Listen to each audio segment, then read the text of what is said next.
is also an exciting Hi. event we're doing. Hi, everybody. Hi. Yeah, we're in our Welcome. we're about to have a shot in honor of Ski Week, Aspen but Ski Week. also our outfits are indicative too of the mood Yes. that we're in. So cheers, everyone. Cheers, Thanks for everybody. joining us.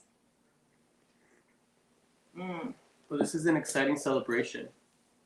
We are celebrating the 45th anniversary of Aspen Gay Ski Week, which is happening next year. But as we all know, this year it's been light. So Crazy. yes. So this is the light version. So we decided, along with the coordinators of Aspen Gay Ski Week, Lucas and Kimberly, to put together a curation of artists within the rainbow that represent our community.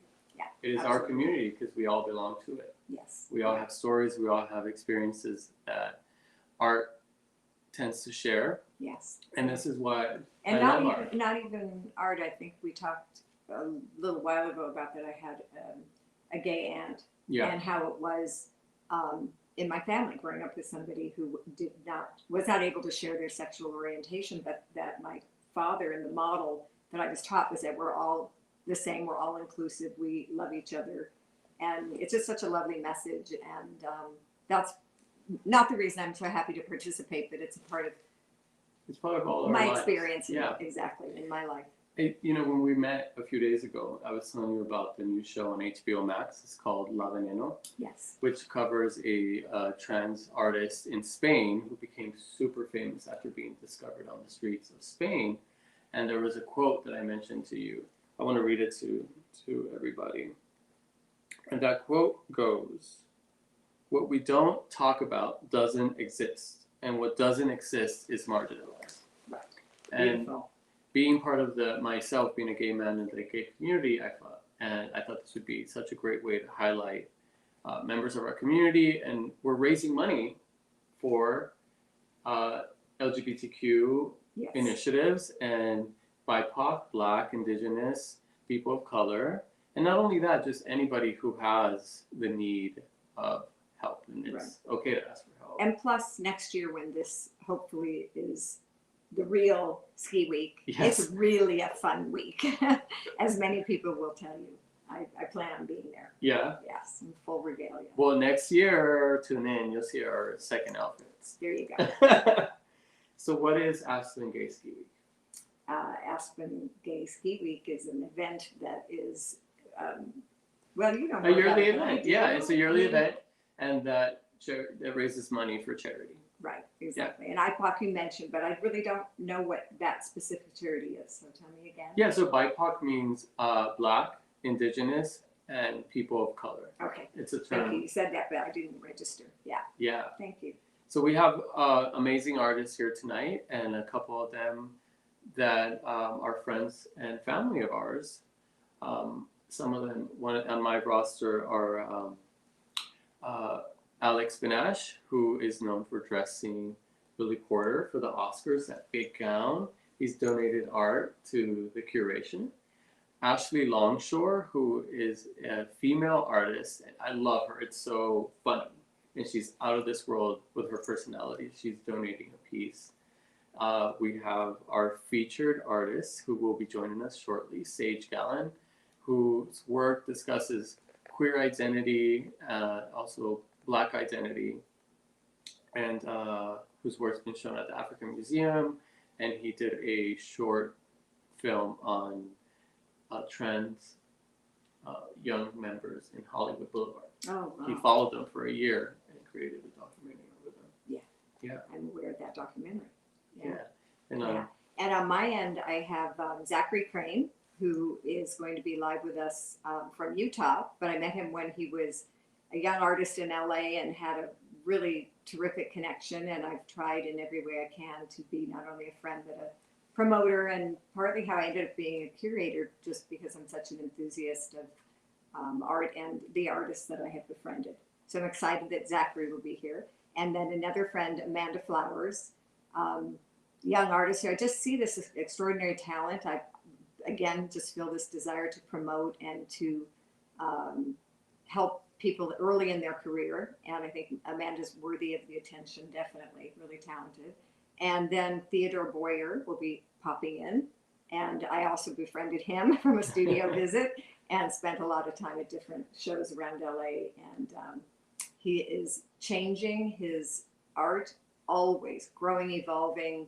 I think he's also extraordinarily talented. And that's who I have with me tonight, but we have many others coming on board for the duration of the event because the auction will be up for some time.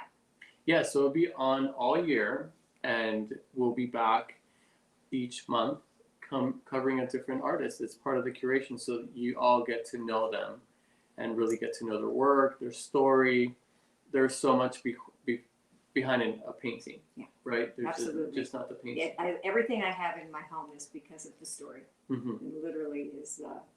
Talk to us a little bit about your curation. Like, how do you pick what you want to include in your collection? I think, again, it has to do with oftentimes being at a show or being in a gallery and feeling very drawn to the art, but somehow or another I find myself in relationship with the artist via an invitation to the studio or somehow where I hear something that just resonates deeply. It may be also somebody I've never met before, but that, again, the subject matter or just the skill set that I'm seeing, I really enjoy. And behind us, you can't really see it, but it's Baldassare. Obviously, he's an artist that passed away this year, but he was so ahead of his time with his mix of photography and paint. So, up above us. But either way, and then my friend Martin Durazo, we put between us. It's probably a little more street art oriented than what I typically collect, but I think he's incredibly talented and has a wide range of art talent. I love to see the range between everything. To me is fine art. Just the range of colors and mediums and the way that people express themselves. And it is a craft, so please support and look at the curation. We have amazing artists and amazing prices. Yeah, I was just going to say the price point is really important as well, and everybody here with us is emerging, but some are, I believe, well worth investing in. I think everybody is. I love living with art. That's the main thing I want to say. Living with art is my joy. On that note, let's welcome our first guest. He is an American artist, and his name is Sage Gallen. Hey guys. Hello. Hi, Sage. Hi, Sage. Hey guys, how are you, Steve and Diane? Well, hey, how are you doing? We're doing good. How are you doing? Awesome. I'm incredible. This is such, I can't even explain it. It's such an honor to be a part of this and to be here with you guys tonight and to be presented with some extraordinary artists. I know I heard you mentioned some of your artists that I just love their work, and just being a part of this is such an incredible honor for me. So from my heart, I want to thank you all for allowing me to be a part of this, really. Well, likewise, we're so excited that you're here. And for me, it's also a way to meet some artists that I didn't previously know. So this has really been Wonderful. Amazing. Yeah, thank you. How did you become an artist, Sage? When When did you start creating art? I don't know if one becomes an artist. I think we're all born artists, and I think we all have our artistic inclinations. And what I found growing up, and just a brief history, I was born to two unwed teenagers who had me at a very young age in 1969, and my dad went off to Vietnam. My mom was dealing with some substance abuse issues at the time and was sent to live in a commune. And when I was 4 years old, I moved into a commune where I spent my formative years. And when we moved back to New York in '79, there was a lot going on. And I knew that I had a certain solace in creation. I found comfort in drawing and writing and the creative process, but I didn't put those dots together as, oh, you're an artist. I just found it to be my source of prayer and meditation. In my early 20s, I got hooked on drugs, and I moved to DC briefly, where I was introduced to a man who became one of my mentors, Walter Neal.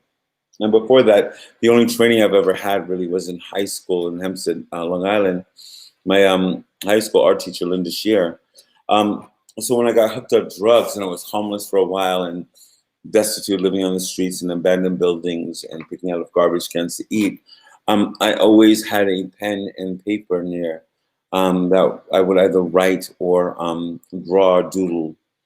When I was in DC, my friend Walter introduced me to, he actually dragged me to an art supply store where he bought me $100 worth of paint.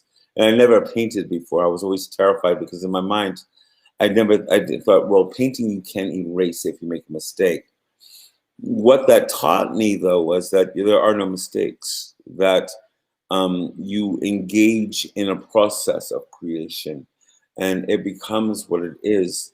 And I become the vessel, the universe, God, whatever that is the artist. I become the vessel, and the person who purchases or likes the work becomes part of the trilogy thereafter. So, art has always been a source of comfort for me, and it's a source of necessity as well, because, I think artists, we vibrate at not a better or worse than frequency, but a different frequency.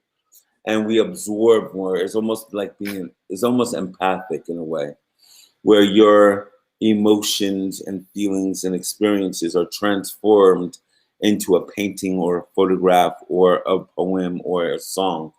So yeah, I think I trust. I don't know if a lot of your be an artist. a lot of your work I see is the portraitures. A lot of them are portraitures, and you see through you the way that you see a particular man or woman, and especially within the Black community. You're able to put that into the canvas, which makes it so impactful. Yeah, they're powerful. And yes, and then the wordings, and part of this curation that we've provided for Aspen Gay Ski Week, they're images that are from history of American history, whether it be slavery or different eras throughout American history and Black history, where these words or identity was created or manifested, was part of what our story is.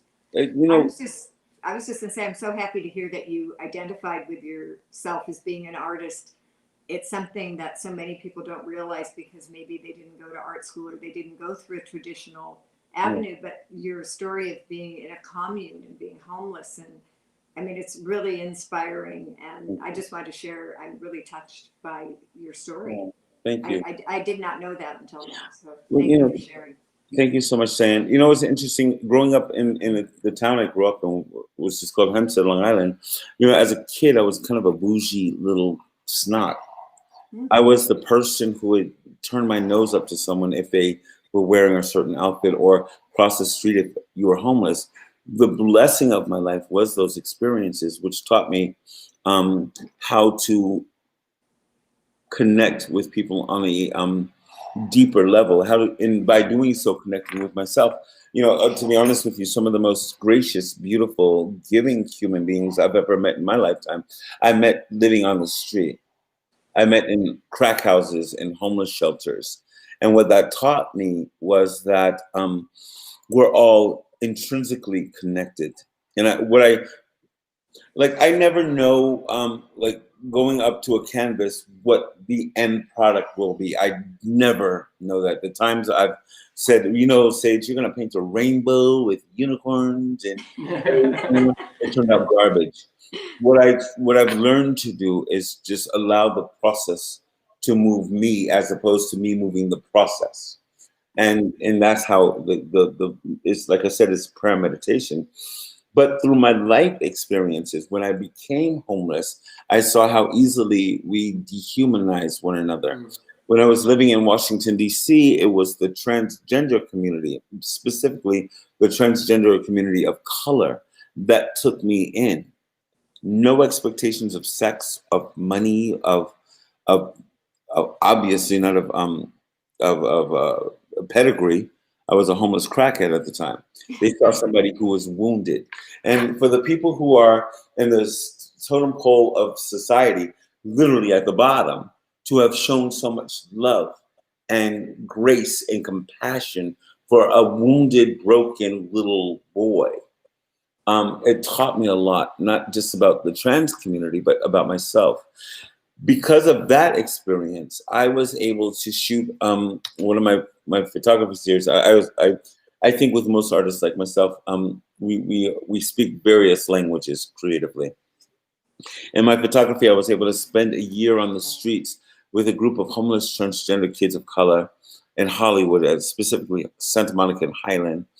And I had to earn their trust. And it was because of my experiences in DC with the transgender community that took me in, that it wasn't objectifying, oh, look at the homeless transgender boys dressed like girls. It was a better understanding, or a richer understanding of the humanity of people. And one of the things that I try to do, though I never know what I'm going to paint, the permeating theme of my work, be it through my music, my poetry, my photography, my painting, is really bring that thin line that connects us.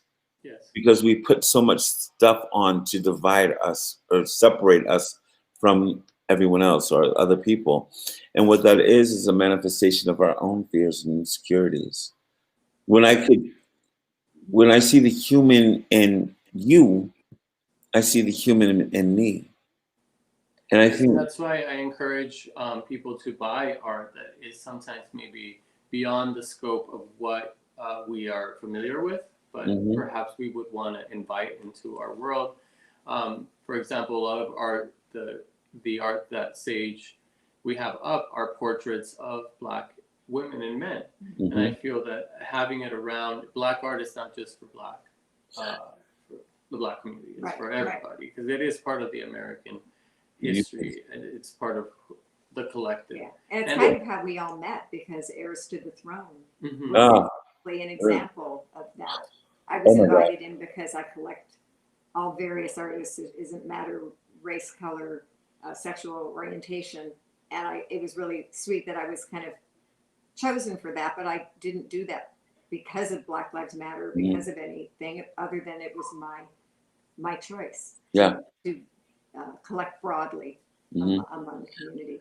Which I think those choices with purchases of art or purchases of supporting brands of a wide array, then we become more united, I feel. Yeah. Sage, thank you so much for joining us. The curation is up on Aspen Ski Week, and I would encourage everybody to go and check that out.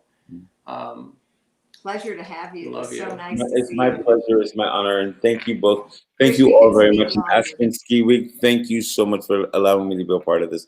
I'm super honored to be here. Thank you, guys. Honored to meet you. Our featured artist, Sage Gallen.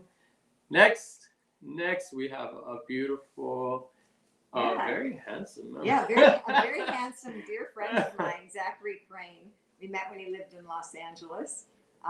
He's now moved back to the Mormon community in Utah, Salt Lake City, and which is where he was born and raised. He has a very interesting take on art and his aesthetic. Yeah. There's a sense of humor, there's a sense of darkness, there's a sense of pain and sexuality. But I also believe that he has a skill set that is unique, and his pieces are immediately identifiable. And the reason why, Zachary, I'll let you introduce him. Well, and I would love to introduce my dear friend, Zachary Crane.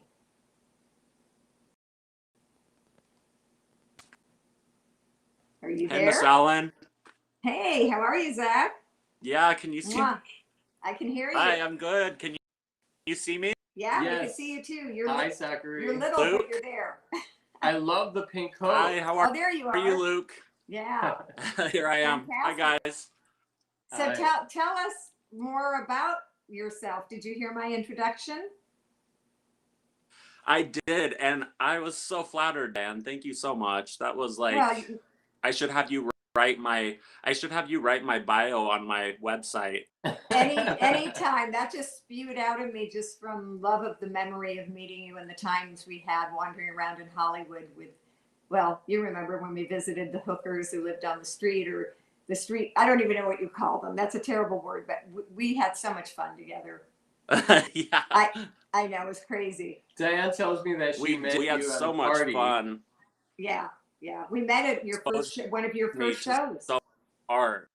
Yeah. Anyway, so tell us about what you're doing now. Oh, okay. Well, yeah, Diane and I met through art, which was cool. She was the first person to come in and buy a piece of mine, and it was so cool for me because it was my first like big boy art show. And I was like, these prices are ludicrous. I don't really go for them. It was the highest for because it was at a gallery, and they take 50. And just came in and bought thing, and I was like, oh, this is like, she gets it. And then she exposed me to a ton of work, so a ton of other artists that I love, and she has great taste. What am I doing right now? Right now, I am kind of just like rebrand everything, and everything's under my best friend and I, her name's Nadej, she's kind of helping me kind of rebrand everything and make everything a little bit more convenient, make things a little bit more accessible, make things easier for me so that I have more fun and that I can get back to kind of work that I love. But at the moment, what I'm doing right now is actually really awful. I'm doing this mural, this humongous, big mural, and I have to have like a construction fit. It's called a boom. I don't know what people would know it as, like a lift, basically, where I can get up there high enough on the wall, and it's here, and I'm painting a wall, and it's taken 3 months, and I hate the client. And it's the first time I've ever had a client I hate. You do your best work. I've never had a client I hate. They're always sweet. They're always cool, and they always get me, and they always love me, and they always trust me. This guy's impossible. And I'm painting an American flag, and all, so I'm really inspired. That is not in your wheelhouse. Is it colorful? I know. Is it colorful? I know. I don't know why I said yes to it. I thought it would be fun. Sorely mistaken, and I've learned from my mistakes, and now I just have to finish it. Things aren't very interesting right now. That's why I was really show us do this. And did you bring a few things? Zach, I'm sorry to interrupt you. Did you bring anything that you could pan on so people can get a feel? Lucas has some photos. Yeah, from the collection. Good, because when I say that his work is memorable, once you see something by Zachary, if you see it again, you for sure recognize it. There we go. Yeah. The ski bums. Ski bums, yes. I also those were fun. I made those just for fun. Oh yeah. Yeah, I love ski fashion. Like, this is There we go. Yeah. I love your pops of color and the way that you use color. Like Diane was telling me that when she met you, you were wearing a very cool outfit. And it was colorful, and you shared that these particular pieces you drew while you were on a ski trip, right? Yeah. I was in Megève, France, and Switzerland, and I was there for about 3 weeks, and I became really inspired by it. And I love winter fashion. I love winter. I love, obviously, I love fur. I got my boots. I always wanted a pair of those. You guys see?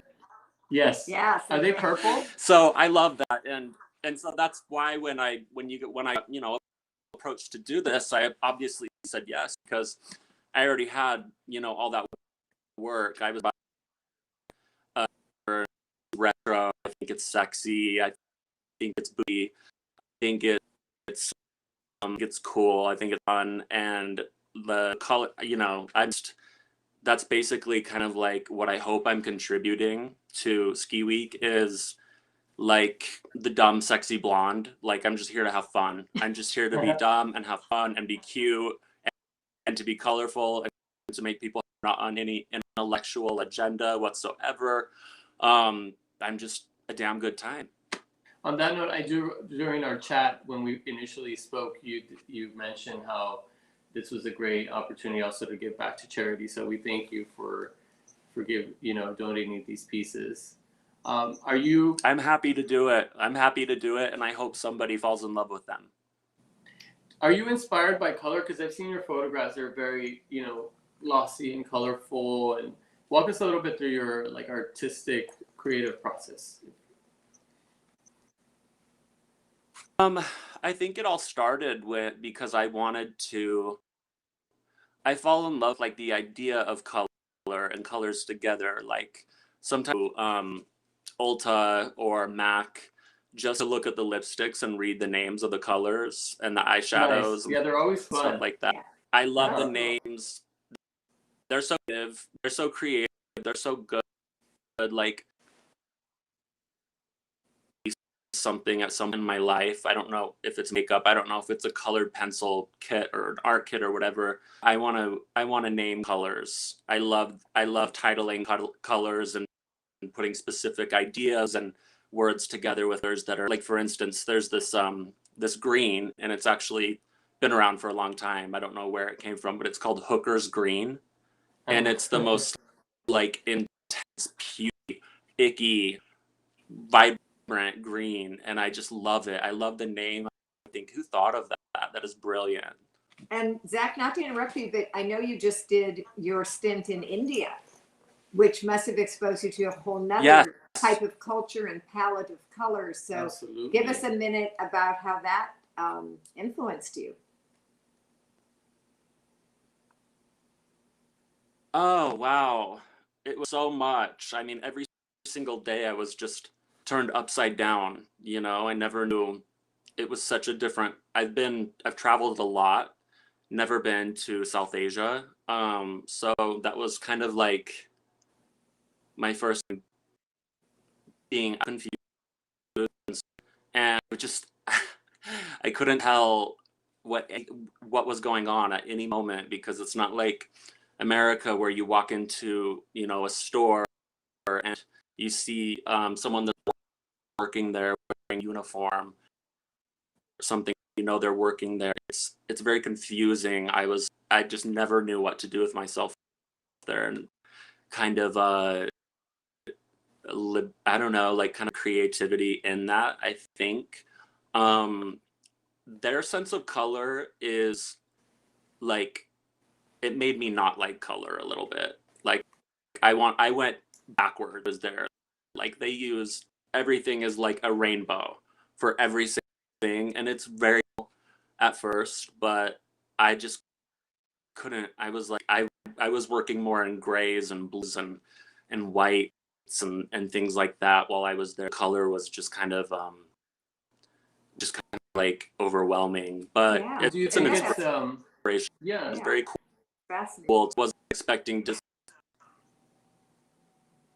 Yeah, it was very cool. I wasn't expecting to go and see any Christianity. I thought it was doing, so it was a very, very cool thing for me to go to kind of electric chapel there, where it was lit up, and there was a disco ball, and the Jesus was blue, and he was glowing, and it was fantastic. Wow, that part does sound fantastic. Yeah. Well, I could only imagine you there. In the pictures that you posted, what I loved was your relationship to the children and the other people that you were on this journey with, being artists. And it just looked like, even though I'm sure it was difficult at times, it looked like it could have been life-changing. I was happy for you, and I didn't speak to you during that time you were gone. But thank you, Zach, for sharing everything. Diane also mentioned Yeah, a little bit thank about you guys for having me. Well, finish your story. About my background? Yeah, tell us a little bit about your background and how you came to Los Angeles and became an artist. Oh, it's so weird. It might be kind of infuriating for some of the other artists that are listening, but I didn't plan to become an artist. It just kind of happened. I moved to Los Angeles because I was just kind of having a manic episode. And I had $300 to my name. Yeah, it's what. Yeah. You catch the bus or whatever with a dream, and I didn't really have a dream right there. I thought it would be cool. I wanted to be know in what. I was like, I'll do anything. I just want to be this, and it was like this weird kind of trashy fantasy of mine. And yeah, like 6 months later, in those 6 months though, right when I moved there, it happened. I had a lot of different jobs that led me to having the courage to have an art show and knowing the right make it work and make it happen. And I started off, my first show was kind of intro, so was very much fame based and celebrity based, and it was fun back then because there weren't as many. There's too many celebs now. There's too many micro famous people and famous people for it to be interesting. But back then, it was banging, like the people that were at the time, and people were. It was really fun, and I got such a good response to it, and I just kind of was. It's not like I'm an artist now. Just kind of, I had all this work that I'd been making for a long time. I actually got a show, and then at my show, someone from Paramount Pictures came, and they hired me to do something with Ninja Turtles, and then I just kept getting more and more work. So here I am. I don't even know how long it's been, like 10 years. I don't know. Beautiful. Maybe and I 6 or 7. I'm not sure. I asked for young artists who may be watching and like, well, how do I become an artist? Or you've been creating art, and it's really just, I feel like honing in on your experiences, what you like, what you see.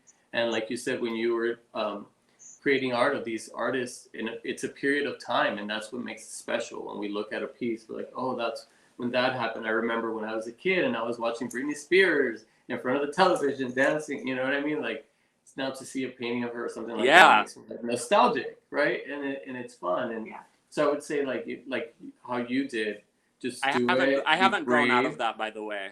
Oh yeah? Oh, we gotta show me. So thank you so much for joining us, Zachary. Yeah, we really appreciate it. Yeah, I totally agree with what you're saying. Yeah, finish what you were saying, what you were about to say. Yeah. Can I just add a quick thing before we go? Please. Totally. Please. Yeah, just on speaking on young people and things like that. I think if I could relay any message to young people wanting to be artists, it's that I didn't wait around for a proper gallery to believe in me, because trust me, I walked around, I did the work, I tried really hard for my work in galleries before this happened, and I just had a show. I had a huge body of work. I had a lot to say. It was screaming to be seen, and so I ended up doing a shop. And so I didn't wait for the venue or the right person. I just made it happen, and I set it up almost like a movie set. And so if that's really what you want, just like make it happen. And I was there, and it was a lot of fun. Yeah, it was amazing. That was where you two met? That's where we met. Oh, beautiful. And interesting enough, last thing I wanted to say is I didn't buy something from that new series you did. I was really attracted to this group of intimate paintings that Zach had done of his grandmother's home with a gold ceiling. Because in her tradition of growing up Mormon, the gold ceiling meant, to be revered. It was a beautiful place within the Mormon church that you were only allowed to visit. Anyway, so I was drawn to these very intimate moments that you did. But yes, you have that whole other vibe, which is more the celebrity driven, but nonetheless, the paintings you've done for me personally and the ones that are about the time we spent together are extraordinary, and people love them, Zach, in my home. So thank you again for being on and participating in Aspen Ski Thank Week. you guys so much. Thank you, Diane. Thank you, Luke. I'm so privileged to be part of this, you guys. Thank you. Mwah. Good nice to see meet you. Thank you for joining us. Next, we have a group of artists. Yes. Yes, we're all going to have a group chat. We're going to kiki. I think I'm ready for another shot. Okay. Cheers. Let's do it. Before Yeah. So if you could bring up Amanda And Flowers. cheers to the artists who are joining us now. Mhm. Amanda Flowers. Amanda Flowers. Hi, let's take a minute and meet Amanda Flowers before we have everybody else come in. Now, Amanda is an artist that I was so proud to meet. I was with another friend of mine who's an artist at a show in downtown LA. You have to tell me the name again, Amanda, but you had paid for your own booth, curated this small show. Mhm. I walked by 3 times, and every time I kept saying, this young woman can paint. And I ended up eventually buying something. And I've always been a fan, and I know it's so hard to break in. You'll tell your own story, but I'm just so happy that you could join us and people could see what you're doing and hear about your history and with art in your life. Yeah, so actually, I went to school. I went to ASU for like a semester. I was studying astrophysics, and that's what I was going to do with my career. But the program wasn't like really pushing me, so I just kind of like retreated back into myself, and like I just started painting more randomly. But I didn't grow up painting. I was like an athlete and everything. I was like 18, so when I started this, and I don't know. It's just something I would love to do, and I just kept going and just like I paint like from like memories. I paint from like my dreams, just imagination, and so like different visions I have in my head. And I just like love seeing what it comes out. So I just keep going. But that's kind of like where I'm at now with it. I love, I'm so in love with the flower that you've donated to the curation.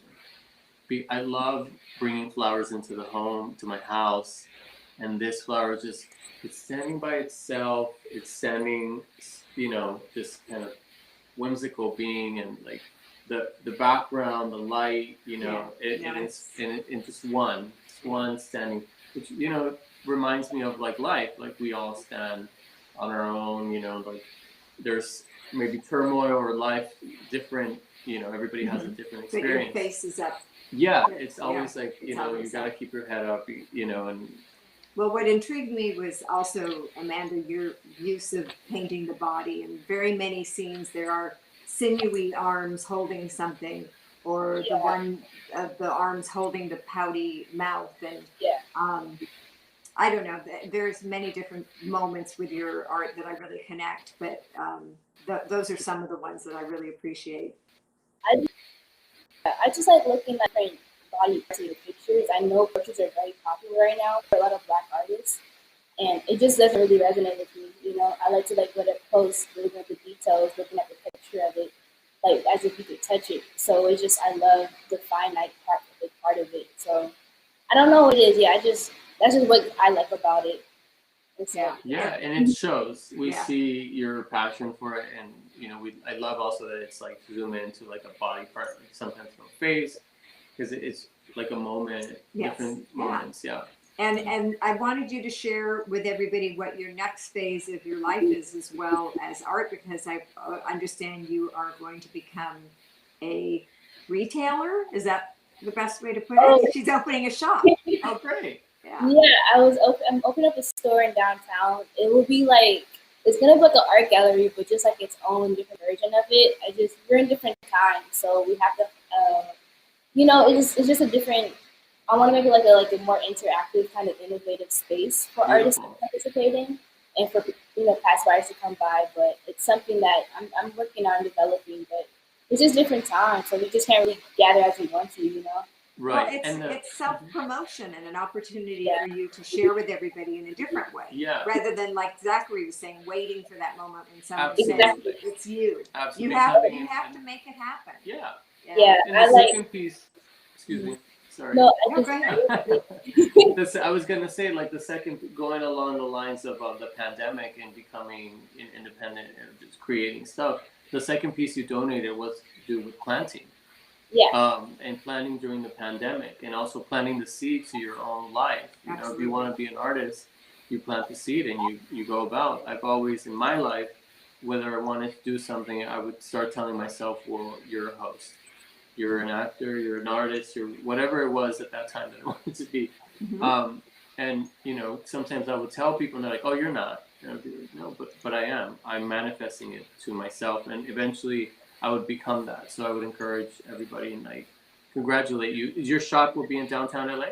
Mm-hmm. Cool. Downtown. What are you going to name it? It's gonna call. I'm naming it Stoa. Say that again. I couldn't catch it. Stoa. STOA. Yeah. So Okay. it's like another word for meeting ground.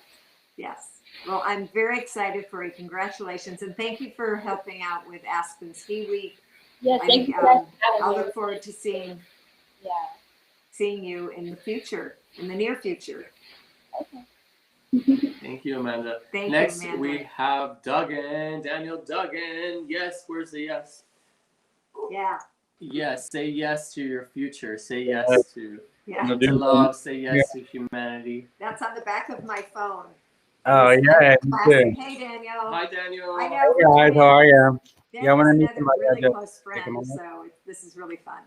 And I met you, Daniel, at Diane's event where Daniel created a tattoo on my neck of, it was so much fun. Like, yeah. Yeah. I actually took a portrait with that tattoo like 2 days later. Oh, right. You sent me Yeah, art versus cancer. That was to fun. memorize that moment in time. It was great. Yeah, I just carry the markers with me now. Well, I did pre-COVID. And just wherever I was, I would just, the ink would find it on somebody's body part somewhere. I did it at Art Basel. It's such a cool way to connect with people. And they would see me later and say they found someone else that, I remember you did my whole arm one time and my daughter's too. That was also art versus cancer. Anyway, tell us what you're doing and thank you for joining us. Yeah, no, thanks for having me. I'm excited to be part of this.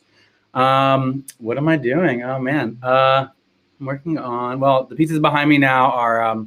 If you're not familiar with my work, it's all a practice I've been doing since I was 10 years old. So each piece is one continuous line that has a beginning and an ending. And the rule that I made up back then that I've adhered to is that the spacing had to be exact and the line could never touch or cross. So essentially I'm making labyrinths representing the flow of life's events through time. And so this piece, this is the cock, the 3-foot cock. And a print of this is actually on the auction. So yes, it's part of the auction. I just love hearing you say that. I know. Cock. Well, I made an 8-foot one for the Bombay Beach. So I was able to say, let's go look at my 8-foot cock. I hope my mom's not watching. It's a rooster. But yeah, so there are limited edition prints of this, so we can sell more than one. Let's sell all of them. Yes. And raise money for the LGBTQAI community. The one on the other side is an abstract I made in Cuba. My mom's from there. And your mom is from Cuba? That's why you also you were just there, right, for Havana art? I was there for during the art week last year and then the year or two before. I went there to find my mom's home and see if it was still there and my roots. And before I left, I found there was this group of kids. I met a teacher and I said, could you bring them over and could we have an art day together? And I don't know what we're going to do. And they brought this big piece of paper.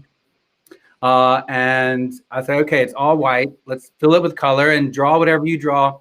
What I draw is what I've been doing all my life. So whatever you want to draw, whatever you do when you're alone. So we filled it all up with color. Then I overlaid it with my line. And then I'll use, a portion of this will go back to the kids when I sell it. I actually also have prints. So if anybody wants a print of this, that'd be great. I would commit to donating a portion to this auction. So anyone watching? And that's the piece behind you. Yeah, this is the piece behind me. That's beautiful. It is. I've seen it live. Yeah, it's beautiful. So yeah, that one's called It Takes All Kinds.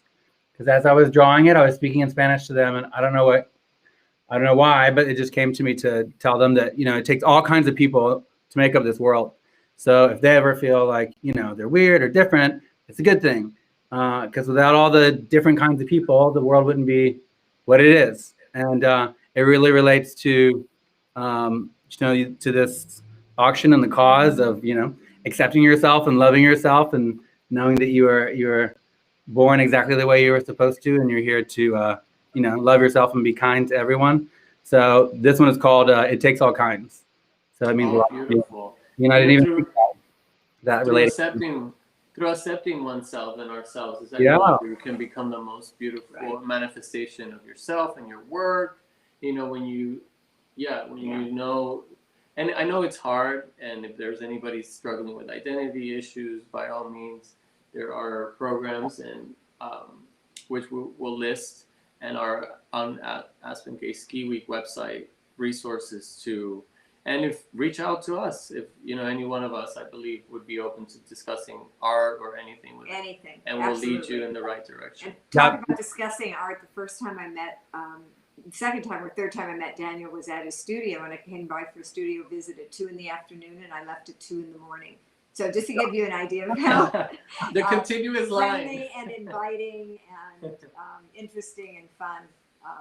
He has an extraordinary body of work, again, all based on the continuous line, but every piece is different. Yeah. And Yeah, it's crazy how it's like limitless. I'll never run out of ideas. I can only imagine. You never will. Yeah, I'm constantly working with new materials. I have a piece that I did in moss. I used a lawnmower this summer during the quarantine just to like play around. Oh, that was beautiful. That's good. I can't wait to see that aerial. That, yeah. Yeah, On it just inspired me to keep. Well, I was at my friend's house and he said, "Oh, I need to cut the grass," and I was like, "Oh, I'm staying here. I'll cut the grass for you." So that was out in Topanga. So that was quite a surprise. And he was like, "Yeah, let's keep it. It's cool." So I want to do more like that. It's just really pushed me to be creative and think outside the box. And And talk about the sea glass piece you just did. That's another example of a commission that was beautiful. Yeah, that was exciting. I got to spend a month in Puerto Rico, kind of in the middle of the pandemic, and I was making 3 pieces of art there with sand. And someone saw that and said, "Oh, I have like a couple thousand pieces of sea glass that my husband and I collected in the Bahamas. Could you make a piece with that?" I'm like, yeah, send them. So it was basically a puzzle. How was I going to do it and what colors? And it was really exciting. I posted like all the time lapses over the holidays. People were like, "God, are you done with that piece yet?" Because I would have to like do it and then like start over and then do it and then start over. So it was a really good lesson in, patience. I'm so excited for your lines of clothing as well. I love the suits. The suits look amazing, and the rugs. Yeah. Also, you can collect Daniel's work in many different ways. I'm doing the back stairway up from my kitchen up to the guest room. Oh, I love it. We're trying to figure out the colorway, and I know the design I want. But yeah, so Gorgeous. Yeah, I can actually show you real quick with all the light options. Yeah, show us the swatch. I think I'm gonna have another shot. Why Just a little sip. Why not? There we go. You have it right there. Yeah, on the video. So it's that's the one continuous gorgeous. I love that. line, obviously, but very blown up. That's Stark beautiful. carpet, if I can give them a little plug. Yeah, So and it's a very high-end manufacturer, which is good for his relationship. Ooh. Beautiful. So this Lucas, I know you're watching. Look at these, Lucas. I know. Lucas's art. I must give Lucas a shout out. This is what it's the light size was like this. Very And cool. he's in the background. He's producing the show right now. Okay, But he's get an the- amazing curator as well. Get it right. Artist. Yeah, I just am always I'm always curious to see art in different ways. Like it doesn't have to be on the wall on a canvas, It can be on a hat. I made these hoodies. Oh, I love that. Daniel, one thing I want to close on is I love the fact that you say yes, because a lot of times I'll have conversations with people, or just not, it doesn't have to do with only with people, but a lot of times that word no, I feel like we close ourselves off at times and then don't really look as it. So Yeah, I would that's encourage people to, true. or in general, sometimes, to say yes. Yeah, And it's not cliche. It's really important. Mhm. And it's a wonderful, positive message. Yeah, if I can just briefly explain, I drew the yes just like 5 years ago, just when I was first experimenting, and I don't know why I chose that word. Actually, it didn't really mean what it means now. But as people have asked me, what does it mean? I've come up with how that word of all words fits in line with the meaning of all of my pieces, of all of my labyrinths. It's a reminder to say, not necessarily to say yes to everything. You should say no. Right. No is important, but what you can practice saying yes to is, yes, this is this moment. This is what's happening. This is the feeling that I have, whether I like it or not. We can go into this whole thing where we label the feeling and, oh, I feel this way, and really kind of can get us stuck in that emotion. So the yes is just like, yes, I feel this way right now, and it won't last forever. It never has before. I'll get through it. So there's a inherent like message of surrendering to the moment.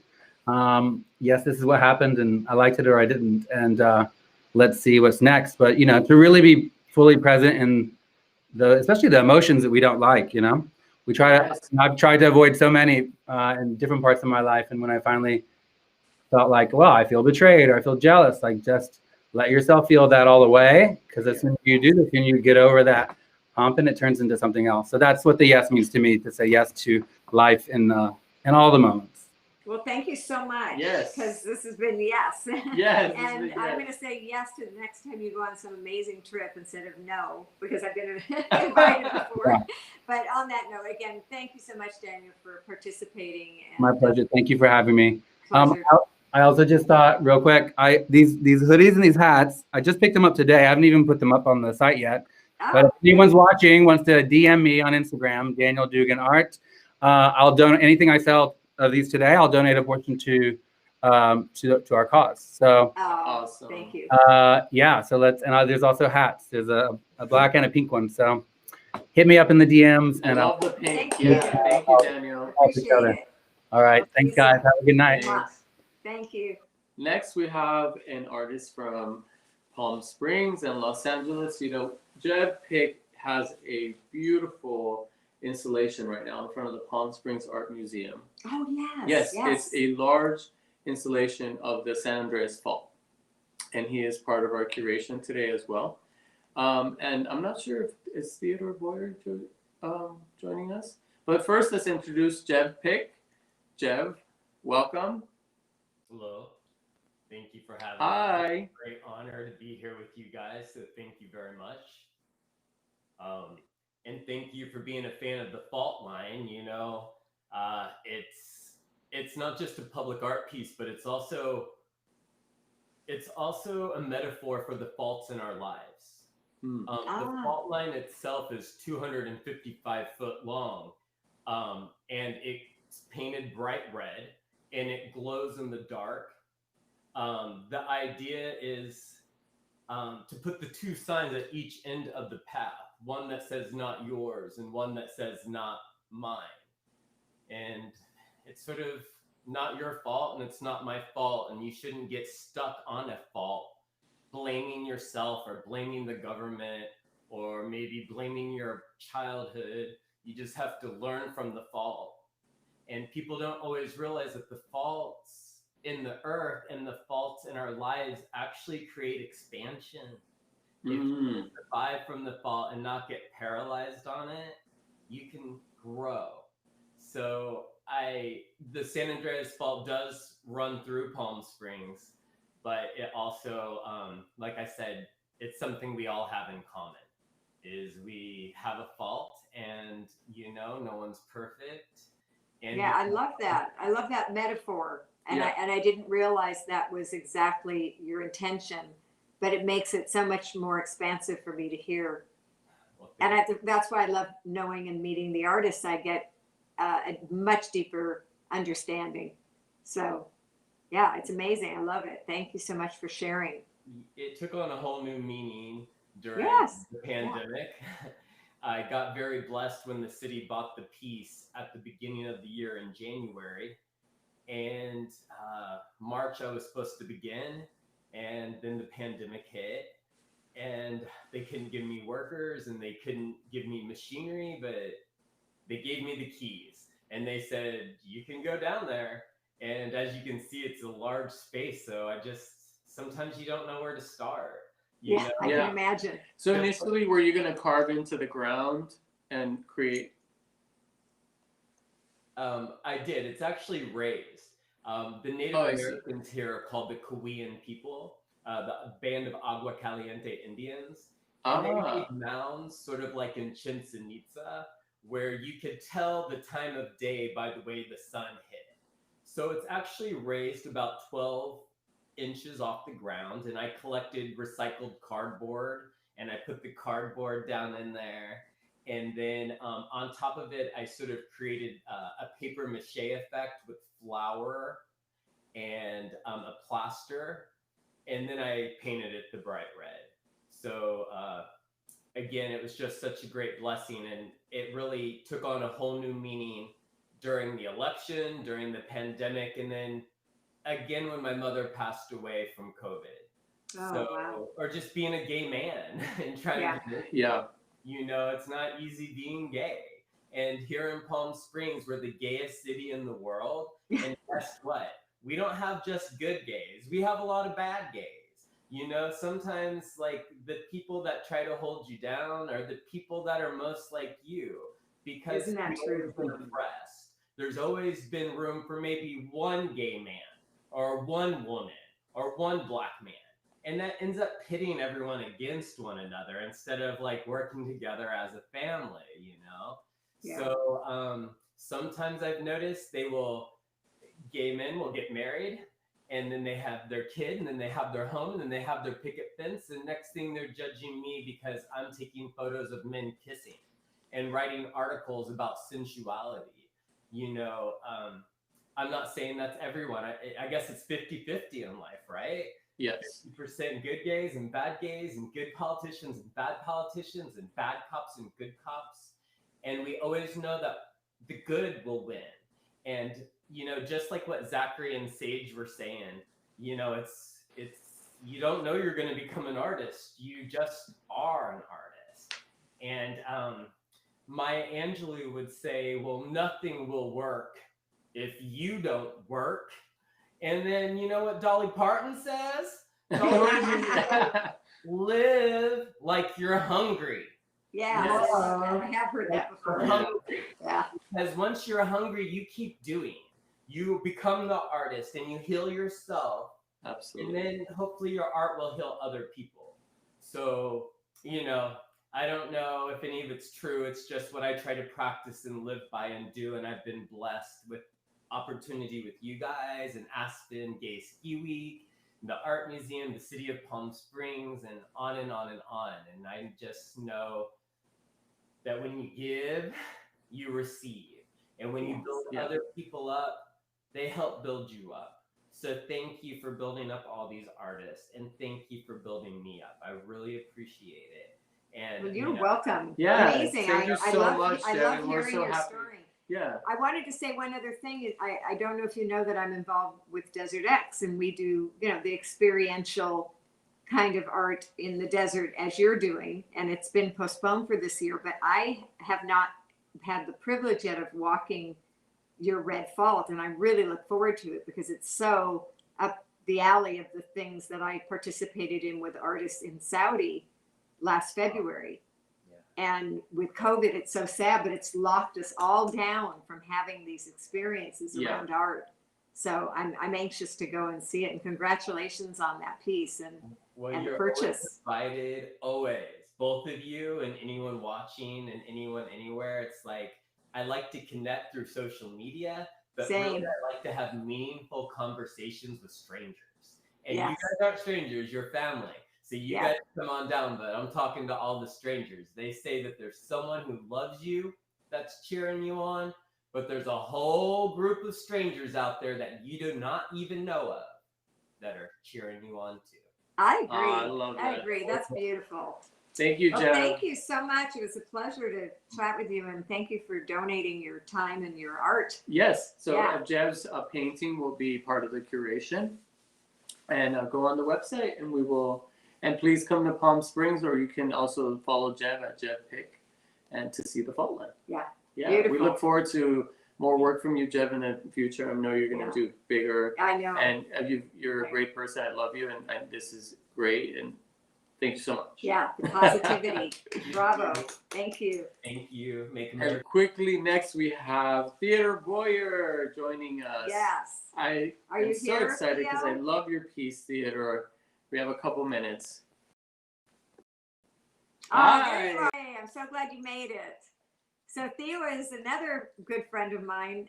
As it kind of sounds cliche now, but I've become friends with almost every artist that I have something. And like Jeff said, it opens up the doors to becoming friends, to becoming family. Yeah. And so Theo's been here in my home many times, and one of the first people I asked to come and join. So one of the first things we want to ask you is what are you working on, and show us and tell us a little bit about yourself. Oh, I'm not hearing anything.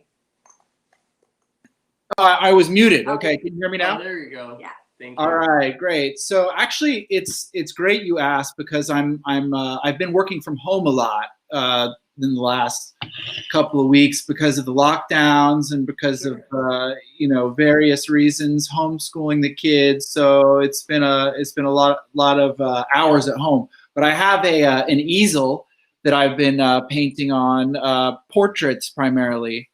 And so I'll show you a recent picture I just painted.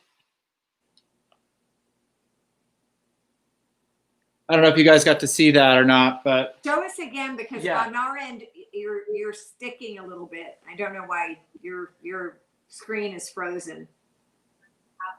can you see it? No, not Let here. me I don't know press, about let me anybody else. Here, I'm gonna just refresh here. There we go. Oh, there we go. It might have Okay, been, great. it might It have was been my yeah, on our Okay. end. Yes, yes. beautiful. I saw that the other day, I think on your Insta, and I think it's fantastic. Yeah, thank you. So I've been doing these portraits from home, and that's my wife. So, I'm fortunate enough to have two children and a wife that I get to be inspired by every day here, which is really great when I don't get to go into the studio. Yeah. And how interesting. The first thing I bought from you was when you were doing celestial skies tie-dyed on canvas. Remember and I've got that big one up in my guest bedroom, and everybody loves it. But what a departure. I love seeing where you've moved on to portraiture. Yeah, COVID has given me an opportunity to re-explore that genre, and it's been really exciting. I still use a lot of those techniques that I used in the celestial star map works for the backgrounds of my current paintings. Oh, I see. Especially, well, the one that's in the auction too, with you guys is an example of that. So it comes from these celestial backgrounds, which is basically about interconnectedness, and all of us are connected through star stuff and the cosmos, and we all have the same kind of elements within us. So it's all about interconnectedness and humanity and spirituality. And so I like to reference those things too, but I'm now, sort of evolving into more representational work too. So I'm kind of referencing art history, and sort of going back into this still life sort of thing, exploring different mediums. But as you can see here, the backgrounds are still this sort of celestial star map thing. So beautiful. Yeah. Whether of any spectrum of the rainbow, we're all family, and it's a joint venture. That's exactly right. Yeah, and that's what it's all about, And again, I don't know if you guys have a clip or a shot, or how I saw you guys do it with some other artists. You put a piece up next to it, but the one that's in the auction with you guys would be nice to show too, as an example of what you're talking about. I was given word that if we couldn't do it right now, that it's going to be posted in post. So when we're sharing it, our viewers will be able to see it. Okay, perfect. When we're showing it again via social media. Got it. On other social media platforms. But it's a beautiful piece. It has different colors. I'm gonna pull it up on my phone really quick because I have it right here. Oh yes, yeah. You're gonna love this. Awesome. Isn't that great? Yeah, that's a little close up of it. Yeah, it's really beautiful. You're right. It is. It definitely references the celestial sky pieces, but in a more painterly way. I don't know how to say it, but more detailed way. Sure. The narrative has evolved a little bit. It's still, coming from the work that I was doing prior to this with the geometries and sacred geometries and things like that. It's the way I see this work and how it's evolved is sort of come into this realm of constellations. So initially you're looking at these shapes and patterns that represent constellations through geometry, and then I go into the figurative representation of what